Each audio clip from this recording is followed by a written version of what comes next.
Hello friends, இன்னைக்கு அனேக் அப்படின்னு ஒரு படத்தை பற்றி பார்க்கலாம். இது வந்து ஆயுஷ்மான் குரானா நடிச்சிருக்கிறாரு.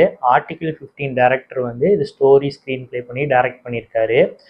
படத்தோட பிகினிங்கில் பார்த்தீங்கன்னா ஒரு யங் இந்தியன் பாக்ஸர் டெல்லியில் இருப்பாங்க. அவங்க பேர் வந்து ஐடோ.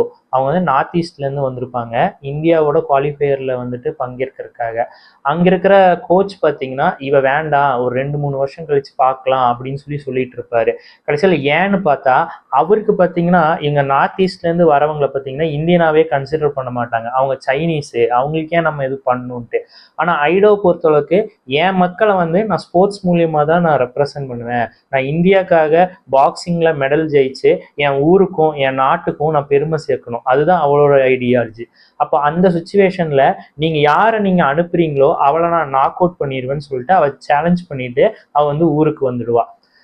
இந்தியன் கவர்மெண்ட் பார்த்தீங்கன்னா நார்த் ஈஸ்ட்ல டைகர் சாகா அப்படின்னு ஒரு குரூப் கூட பீஸ் அக்கார்ட் பேசிட்டு இருப்பாங்க.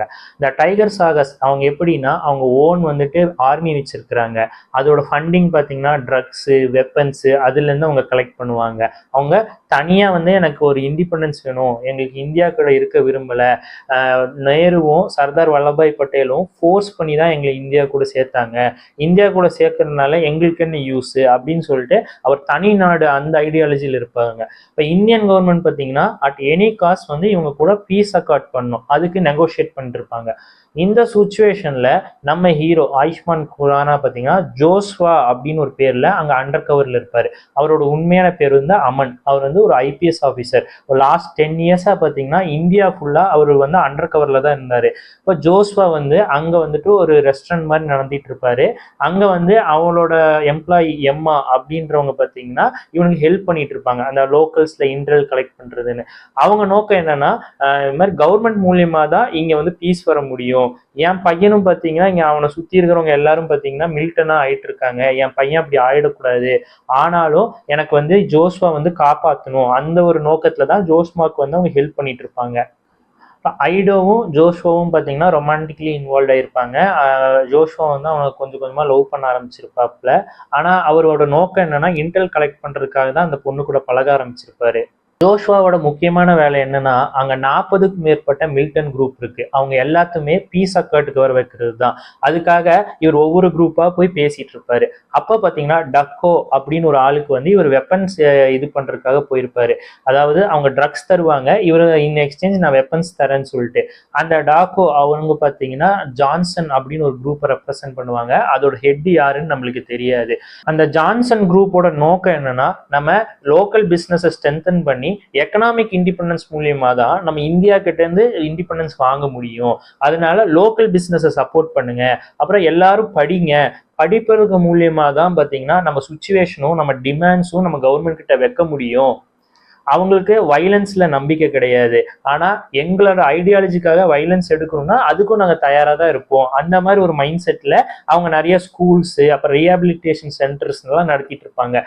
ஏன்னா அங்க நிறைய பேர் ட்ரக் அடிக்ட் இருப்பாங்க, அவங்களையும் பாத்தீங்கன்னா இவங்க வந்து ரீஹாப் மூலியமா பாத்துக்கிட்டு இருப்பாங்க. டாக்கோ வந்து பாத்தீங்கன்னா இந்த மாதிரி நான் டைகர் சாகா கிட்ட இருந்து நாங்க ஸ்டீல் பண்ண இந்த ட்ரக்ஸ் இருக்கு, இதுக்கு பதிலா நீ வெப்பன்ஸ் கொடு அப்படின்னு சொல்லிட்டு நம்ம அமன் கிட்ட வந்திருப்பாங்க. அமனும் பாத்தீங்கன்னா ஒரு குறிப்பிட்ட இடத்துல வந்து அதை டெலிவர் பண்றதுக்கு முன்னாடி அதுல ஜிபிஎஸ் வச்சு அவங்களுக்கு சப்ளை பண்ணிடுவாரு. இந்த சுச்சுவேஷன்ல டைகர் சாகாவோட லீடர் பாத்தீங்கன்னா இந்தியன் கவர்மெண்ட் கிட்ட நெகோஷியேட் பண்ண வருவாரு. அப்ப பாத்தீங்கன்னா மினிஸ்டரும் அப்புறம் அமனோட ஹெட் ஆப்ரார் அவரும் அங்க இருப்பாங்க. அப்புறம் ஆப்ரார் சொல்லுவாரு, நீங்க வந்து அங்க தனியா வந்துட்டு ஒரு மிலிட்டன் குரூப்னு சொல்றீங்க, நீங்க சொன்னீங்கன்னா அது சுத்தி இருக்கிற நிறைய சின்ன சின்ன மிலிட்டன் குரூப்ஸும் உங்க பேச்சை கேட்கும்னு சொல்றீங்க, ஆனா உங்களை அறியாமலே இங்க ஜான்சன் ஒரு குரூப் ரெடி ஆயிடுச்சு, இப்ப நான் உங்ககிட்ட பேசி கடைசியில அவனும் இதுக்கு வந்துட்டா நான் யார்கிட்ட பேசுறது, அதனால நீங்க அங்க போய் நீங்க எல்லாத்தையும் சால்வ் பண்ணுங்க. அதுக்கப்புறம் இன்னொரு விஷயம், நீங்க வந்து இண்டிபெண்டன்ஸ் தான் கேட்குறீங்க, நான் என்ன சொல்றேன்னா நீங்க எலெக்ஷன்ல நில்லுங்க, எலெக்ஷன்ல எப்படி ஜெயிக்கணும்னு நான் உங்களுக்கு சொல்லித்தரேன், இந்தியன் கான்ஸ்டியூஷன் மூலியமாவே நீங்க அங்க இருக்கிற ஊரை வந்து நீங்க இது பண்ணிக்கோங்க அப்படின்ற மாதிரி சொல்லுவாப்புல.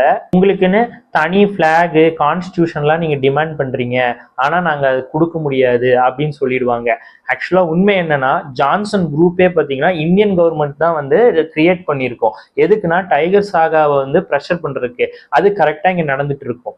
அப்புறம் இங்க வந்துட்டு பாத்தீங்கன்னா டைகர் சாகா அந்த லீடர் வந்து சொல்லுவாரு அவங்க கமாண்டர் கிட்ட, do your best, or do your worst அப்படின்னு சொல்லிட்டு அட் எனி காஸ்ட் அந்த ஜான்சன் குரூப்பை வந்து நீங்க இல்லாம பண்ணிருங்க அப்படின்னு அவர் ஆர்டர் பண்ணிடுவாரு. சைட் பாத்தீங்கன்னா அமன் வந்து அப்ரார் கிட்ட சொல்லுவாங்க, இந்த மாதிரி நீங்க ஜான்சன் கிட்டயும் பேசணும், ஏன்னா நீங்க அவர்கிட்ட பேசிட்டு கடைசியில ஜான்சன் இங்க வந்து நீங்க என்ன பண்ணுவீங்கன்னு அப்ரார் வந்து அட் எனி காஸ்ட் அந்த ஜான்சன் குரூப்பை வந்துட்டு நீங்க இல்லாம பண்ணிருங்கன்னு சொல்லி ஆர்டர் கொடுத்துருவாங்க. பட் அமனுக்கு அதுல உடன்பாடு இருக்காது. ஜோஷ்வாவோட அந்த எம்ப்ளாயி எம்மா, அவங்க பையன் பேர் வந்து நிக்கோ, அவன் பாத்தீங்கன்னா இந்த மில்டன்ஸ்க்குலாம் வந்து சாப்பாடு கொண்டு போய் கொடுத்துட்டு இருப்பான். அப்படி ஒரு சுச்சுவேஷன்ல பாத்தீங்கன்னா அந்த மில்டனோட ஹெட்டோட கேப்பை வந்து இவங்க கிட்ட கொடுத்துருவான். இப்ப இவங்க ஊர்ல பாத்தீங்கன்னா ஒரு செப்பரேட்டிஸ்ட் லீடரை வந்து தேட வரும்போது பாத்தீங்கன்னா இவன் அந்த தொப்பியோடு இருக்கிறத பார்த்தோன்னே இவனை அரெஸ்ட் பண்ணிட்டு போயிடுவாங்க. அப்புறம் அந்த எம்மா வந்துட்டு ஜோஸ்வா கிட்ட சொன்னோட்ட அவன் அங்க இருந்து கூட்டிட்டு வருவான். அதுக்கப்புறம் பாத்தீங்கன்னா அவங்க அம்மா சொல்லுவாங்க, நீ ஏன் இந்த ஊர்ல இருக்க, நீ நியூ டெல்லி போ, இல்லைன்னா அசாம் போ, நீ நல்லா வாழலான்னு சொல்லும்போது இதுதான் நான் என் ஊரு, நான் ஏன் இந்த ஊரை விட்டு போகணும் அப்படின்னு சொல்லிட்டு அவன் சொல்லிட்டு அவன் கிளம்பி போயிடுவான். சுச்சுவேஷன்ல வந்து அப்ரார் வந்து அமனுக்கு டைரக்டா ஆர்டர் பண்ணிடுவாரு, அந்த குரூப்பை வந்து நீங்க இல்லாம பண்ணிருங்கன்னு. அப்ப அதோட லீடர் யாருன்னு அமன் கண்டுபிடிச்சிருவாரு. அவர் பேரு வாங்னோ. அவர் வந்து ஐடோவோட அப்பா, அந்த பாக்ஸரோட அப்பா. அப்ப இந்த பொண்ணு பாத்தீங்கன்னா டெல்லி குவாலிஃபயர் கிளம்பிட்டு இருக்கும்போது இவங்க அந்த பொண்ணு வீட்டுக்கு வந்துட்டு இந்த மாதிரி நான் ஏர்போர்ட்டுக்கு டிராப் பண்றேன்னு சொல்லிட்டு இவன் அங்க அந்த பொண்ணு பேக் பண்றதுக்குள்ள அங்க ஏதாவது இன்ஃபர்மேஷன் இருக்கான்னு இவன் சர்ச் பண்ணும்போது அந்த பொண்ணு வந்து பார்த்துடும். அதனால பேர் வந்து ஜோஸ்வா கிடையாது, பட் என்னோட ஃபீலிங்ஸ் வந்து உண்மை அப்படின்னும் போது அந்த பொண்ணுக்கு இவன் மேல இருக்கிற ரெஸ்பெக்ட் போயிடும். நீ இங்க இருந்து கிளம்பு அப்படின்னு சொல்லிட்டு அந்த பொண்ணு இவன் வீட்டை விட்டு கிளம்பி போயிடும். போறதுக்கு முன்னாடி அவங்க அப்பா கிட்ட பார்த்து இந்த மாதிரி நான் அங்க போய் என்னோட மேட்ச் விளையாட போறேன்னு இவங்க அப்பா நானும் என்னோட மேட்ச் விளையாட போறேன்னு சொல்லி அவரும் வீட்டை விட்டு வெளில போயிடுவாரு. இந்த சுச்சுவேஷன்ல பாத்தீங்கன்னா அந்த டைகர் சாகா அந்த குரூப் பாத்தீங்கன்னா அந்த ஊர்ல இருக்கிற மக்களை பிடிச்சி டார்ச்சர் பண்ண ஆரம்பிச்சிருவாங்க. ஜான்சனோட குரூப் யாரு, ஏன்னா இந்த ஜான்சன் வந்துட்டு ஐ எம் ஜான்சன் அந்த வாய்ஸ் பாத்தீங்கன்னா பொதுமக்கள் கிட்ட வரைக்கும் எல்லாருக்கும் போயிருக்கும். அந்த டைகர் சாகா பாத்தீங்கன்னா அடக்குமுறையினால எல்லாத்தையும் கண்ட்ரோல்ல வச்சிருந்தாங்க, நான் வந்து உங்களை காப்பாத்துறேன்னு. ஆனா இங்க பாத்தீங்கன்னா இவன் எக்கனாமிக் இண்டிபெண்டன்ஸ் மூலியமா நான் உங்களை மேல கொண்டு வரேன்னு அந்த ஜான்சன் குரூப் வந்து சப்போர்ட் பண்ணனால மக்களுக்கு அவங்க மேல ரொம்ப சப்போர்ட் வந்துடும். போலீஸும் சரி டைகர் சாகாவும் சரி ரெண்டு பேரையும் ஜான்சன் குரூப்பை வந்து கண்டுபிடிக்க தீவிரமா இறங்கிடுவாங்க. அதுக்கு நிறைய மக்களை வந்து ஊருக்குள்ள வந்து டார்ச்சர் பண்றது, அவங்க வீட்டு பொண்ணை வந்து கூட்டிட்டு போயிட்டு அவங்க டார்ச்சர் பண்றது, அது மூலியமா அந்த வீட்டு ஆளுங்களை வந்து சரண்டர் பண்ண வைக்கிறது, அந்த மாதிரி நிறைய வேலை செஞ்சுட்டு இருப்பாங்க. சுச்சுவேஷன் பாத்தீங்கன்னா நிக்கோ குரூப் பாத்தீங்கன்னா டைகர் சாகா வர ஜீப்புக்கு வந்து ஒரு பாம்பு மாதிரி வச்சிருப்பாங்க, அதை அவங்க மிஸ் பண்ணிடுவாங்க. அந்த கிளாஷ்ல பாத்தீங்கன்னா நிக்கோவோட கசின் வந்து இறந்து போயிடுவாரு. அவர் இறந்து போனோட்டு அந்த கோவம் தாங்காம அவனும் கன் எடுத்து சுட ஆரம்பிச்சிடுவான். அடுத்த சுச்சுவேஷன் பாத்தீங்கன்னா ஏற்கனவே அமன் வந்துட்டு அப்ரார் கிட்ட சொல்லியிருப்பாங்க, நீங்க வந்து ஜான்சன் குரூப் கூட பேசுங்கன்னு. ஆனா இவங்க பேசுறக்கே வழி கிடையாது. அட் எனி காஸ்ட் வந்துட்டு எனக்கு இங்க வந்து பீஸ் அக்கார்டு வேணும், அதுக்காக நான் வந்து டைகர் சாகா பண்ற வைலன்ஸை கூட பொறுத்துக்குவேன்ற மாதிரி சொல்லிடுவான். இப்போ இந்த சுச்சுவேஷன்ல நிக்கோ குரூப் வந்து ஜான்சன் குரூப் கிட்ட இருந்து இந்த வெப்பன்ஸ் வந்து ஒரு இடத்துல வச்சிருப்பாங்க, அது எடுக்க போகும்போது போலீஸ் அதை கண்டுபிடிச்சு என்கவுண்டர்ல நிக்கோ இறந்து போயிடுவான். இப்போ அந்த சுச்சுவேஷன்ல தான் எம்மா வந்து கேட்பா, இந்த மாதிரி கவர்மெண்ட் வந்து பீஸ் கொண்டு வரும்னு நான் நம்பினேன், ஆனா அதே கவர்மெண்ட் தான் என் பையனை சாகடிச்சிருச்சுன்ற போது அமன் வந்து ரொம்ப கான்ஃபிடென்டா ஃபீல் பண்ணுவான். அவனோட ரோல் என்ன, பீஸ் கொண்டு வரணும். ஆனா அது இவ்வளவு வைலன்ஸ்ல கொண்டு வர்றோன்ற போது அவனால அது தாங்கிக்கவே முடியாது. அப்ரார் என்ன பண்ணுவார்னா இன்னொரு ஐபிஎஸ் ஆபீசர், அவரும் பாத்தீங்கன்னா அண்டர் கவர்ல இருப்பாரு, ஜேடி சக்கரவர்த்தி. அவர் வந்து அஞ்சையா பெல்லம் கொண்டா அந்த பேர்ல இருப்பாரு. அவர் வந்து அமனை வந்து நீ ஃபாலோ பண்ணு, 24x7 வந்துட்டு அவனை நீ வந்து வாட்ச் பண்ணு, ஐடோ இருக்கிற ஃபீலிங்ஸ் வந்து அவன் கண்ணை மறைக்குது போல இருக்கு அப்படின்னு சொல்லிட்டு அவன் ஒரு ஆர்டர் கொடுத்துருவான். இந்த சுச்சுவேஷன்ல வந்துட்டு அமன் என்ன பண்ணுவார்னா அந்த வேங்னோ, அதாவது அந்த ஐடோவோட அப்பாவை வந்து நேரா போய் சந்திப்பாரு. அவர் தான் வந்து அந்த ஜான்சனோட ஹெட். அப்ப அவர் போய் மீட் பண்ணி பேசிட்டு இருக்கும்போது அவன் வந்து சொல்லுவான், எங்களுக்கு வந்து இந்தியானால என்ன பிரயோஜனம், எங்களுக்குனால அதனால ஒரு பிரயோஜனம் இல்லை, எங்க கனெக்டிவிட்டியே என்னன்னா அந்த வெஸ்ட் பெங்கால்ல இருந்து எங்களை கனெக்ட் பண்ற அந்த 22 கிலோமீட்டர்ஸ் தான், அதை சிக்கன் நெக்ஸ்ன்னு சொல்லுவாங்க. நீங்க அந்த இடத்த ஸ்டாப் பண்ணிட்டீங்கன்னா நாங்க என்னென்ன வெஜிடபிள் விளைச்சல் பண்ணாலும் அது இந்த இடத்துல இருந்து அங்க போகாது, நிறைய அழுகிதான் போகும். ஆனா உங்க மிலிட்டரி வெஹிக்கிள் ஒன்னாச்சும் வந்து ஸ்டாப் ஆயிருக்கா, அதனால எங்களுக்கு வந்து அட் எனி காஸ்ட் வந்து நாங்க இங்க இருந்து பிரிஞ்சு போகணும்னு தான் அவன் பேசிட்டு இருப்பான். ஆனா இவர் வந்து வைலன்ஸ் வந்து இதுக்குன்னா வழி கிடையாது அப்படின்னு சொல்லிட்டு நம்ம அமன் வந்து சொல்லிட்டு இருப்பாரு. இந்த சுச்சுவேஷன்ல அந்த அஞ்சையா பெல்லம் கொண்ட அவங்க தலைமையில இந்த இடத்த வந்து ட்ராக் பண்ணி இவங்க வந்துருவாங்க. அமன் என்ன பண்ணுவான்னா அந்த வேங்கனோவா அந்த இடத்துல இருந்து எஸ்கேப் பண்ணி வெளியில அமுச்சு விட்டுருவான். அதுக்கப்புறம் பெல்லம் கொண்ட யாருன்னு தெரியாம இவன் வந்து கார்ல வந்துட்டு மிரட்டி கூட்டிட்டு போகும்போது அவன் சொல்லுவான், நானும் ஐபிஎஸ் ஆபீஸ் தான், உன்னையோட 9 வருஷம் சீனியர்னு சொல்லிட்டு அந்த கன் அப்படியே உள்ள வச்சிருவான். அப்ப இவனுக்கு ஒரு கன்ஃபியூஷன் இருக்கும். அப்ப இவன் கிட்ட கேட்பான், சார் நம்ம என்ன சார் சொல்ல முயற்சி பண்ணிட்டு இருக்கோம், என்ன பண்ண முயற்சி பண்ணிட்டு இருக்கோம் அப்படின்னு அவன் கேட்டுட்டு இருக்கும்போது, பீஸ் அக்காடா அப்படின்ற போது இவன் சொல்லுவான் கண்ட்ரோல் அப்படின்னு வெள்ளம் கொண்டா சொல்லுவான். பீஸ் வந்து யாருனாலையுமே முடியாது, ஆனா கண்ட்ரோலை வந்து நிறைய பேர் பீஸா நினைச்சுக்கிறாங்க. இங்கேயும் பாத்தீங்கன்னா நம்ம டைகர் சாகா வந்து இங்க வந்து தனி நாடு கேட்டிருப்பாரு, ஆனா அவரை கண்ட்ரோல் பண்றதுக்கு இந்தியாவே ஜான்சன் ஒரு குரூப் உருவாக்கி அவர் ப்ரெஷர் பண்ணியிருப்பாங்க. அந்த கண்ட்ரோல் மூலியமா இங்க பீஸ் இருக்கிற மாதிரி எல்லாரும் காட்டிக்கிறாங்க, அவ்வளவுதான். பீஸ்ன்றது ஒரு இது கிடையாது அப்படின்னு அவன் சொல்லிடுவான். சுச்சுவேஷன்ல அப்ரார் வந்து இவனை கூப்பிடுவாங்க. அப்போ வேங்கனோட லொகேஷன் எங்க இருக்கு அப்படின்னு கேட்கும்போது இவன் மியான்மர்ல இருக்குது அப்படின்னு சொல்லும்போது, சரி அவனை போயிட்டு இது பண்ணிருங்க, ஆனா என்கவுண்டர் பண்ண சொல்லிடுவான். ஆனா இவன் என்கவுண்டர் பண்ண மாட்டேன், நான் கொண்டு வரேன், கான்ஸ்டியூஷன் முன்னாடி நிக்கிறேன், நம்ம கவர்மெண்ட் என்ன சொல்லுதோ நம்ம பண்ணிக்கலாம், நம்ம லா படி எல்லாம் பண்ணிக்கலாம்ன்ற போது அவன் ஒத்துக்க மாட்டான். அப்ப வேற ஒரு மேஜர் மூலியமா சர்ஜிக்கல் ஸ்ட்ரைக் பண்ணுவாங்க. மியான்மர்ல போயிட்டு அவனை வந்துட்டு அட்டாக் பண்ணுவாங்க. அந்த சுச்சுவேஷன்ல இவங்க திருப்பி அட்டாக் பண்ணுவாங்க. ஒரு சுச்சுவேஷன்ல அந்த டாக்கோ வந்து இறந்து போவாரு. அவரை சுட்டோன்னே அவர் என்ன பண்ணுவாருன்னா, தான் கிட்ட இருக்கிற துப்பாக்கி பார்த்துட்டு இதனால எனக்கு ஒரு பிரோஜனம் இல்லை அப்படின்னு சொல்லி கீழே போடுற மாதிரி அந்த சீனை காட்டியிருப்பாங்க. அப்புறம் உள்ளம் போனா வேங்கனோ வந்து தனியா கன்னோடு நின்று இருப்பாங்க. அப்ப இவன் வந்து அந்த ஆர்மி ஆபீசர் கிட்ட சொல்லிடுவான், அட் எனி காஸ்ட் வந்து அவரை உயிரோட பிடிக்கணும், அவர் என்கவுண்டர் பண்ணக்கூடாதுன்னு சொல்லிடுவான்.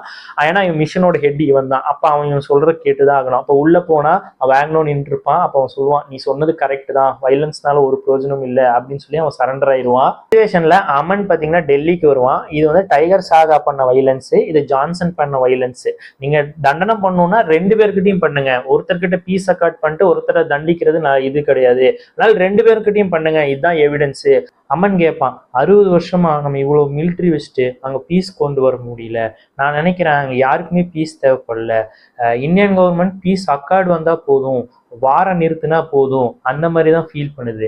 அங்க இருக்கிறவங்களும் பார்த்தீங்கன்னா தான் கண்ட்ரோல்ல இந்த ஸ்டேட் இருக்கணும், அது மட்டும்தான் அவங்களுக்கு முக்கியம், அதுக்கு நான் கண்ட்ரோல் பண்ணி நான் பீஸ் கொண்டு வருவேன், கண்ட்ரோல் மூலயமா அவங்க பீஸு. இவங்க பார்த்தீங்கன்னா வார நிறுத்துறதுக்காக பீஸ் அக்கார்டு, அதனால யாருக்குமே பீஸ் தேவைப்படல அப்படின்ற மாதிரி அவன் சொல்லுவான். அப்புறம் அடுத்த சுச்சுவேஷன், எனக்கு ஒரு லாங் லீவ் வேணும், நான் 10 வருஷத்துக்கு மேலே அண்டர் கவர்ல இருந்துட்டேன், எனக்கு கொஞ்சம் பிரேக் வேணும்னு சொல்லிட்டு அதை கொடுத்துருவான். அப்புறம் அப்ரார் என்ன பண்ணுவார்னா மினிஸ்டர் கிட்ட போயிட்டு அந்த பீஸ் அக்கார்டை வந்து கேன்சல் பண்ணிடுவாங்க. டைகர் சாகா மேல இருக்கிற அந்த குற்றத்துக்கு வந்துட்டு நடவடிக்கை எடுக்க ஆரம்பிச்சிடுவாங்க. அப்புறம் அந்த மினிஸ்டருக்கு வந்து அப்ரார் பண்ணது முடிக்காது, அதனால அவனை வேற டிபார்ட்மெண்ட்டுக்கு டிரான்ஸ்ஃபர் பண்ணிடுவாரு. கடைசி சுச்சுவேஷன்ல பாத்தீங்கன்னா இவங்க 2 பேரும் அப்ராரும் அமனும் ஒரு பார்ல இருக்கிற மாதிரி இருக்கும். ஐடோ பாத்தீங்கன்னா இந்த குவாலிஃபயர் ஜெயிச்சு ஜெர்மன் பாக்ஸரை வந்து ஃபைனல்ல வந்து ஃபேஸ் பண்ணுவாங்க.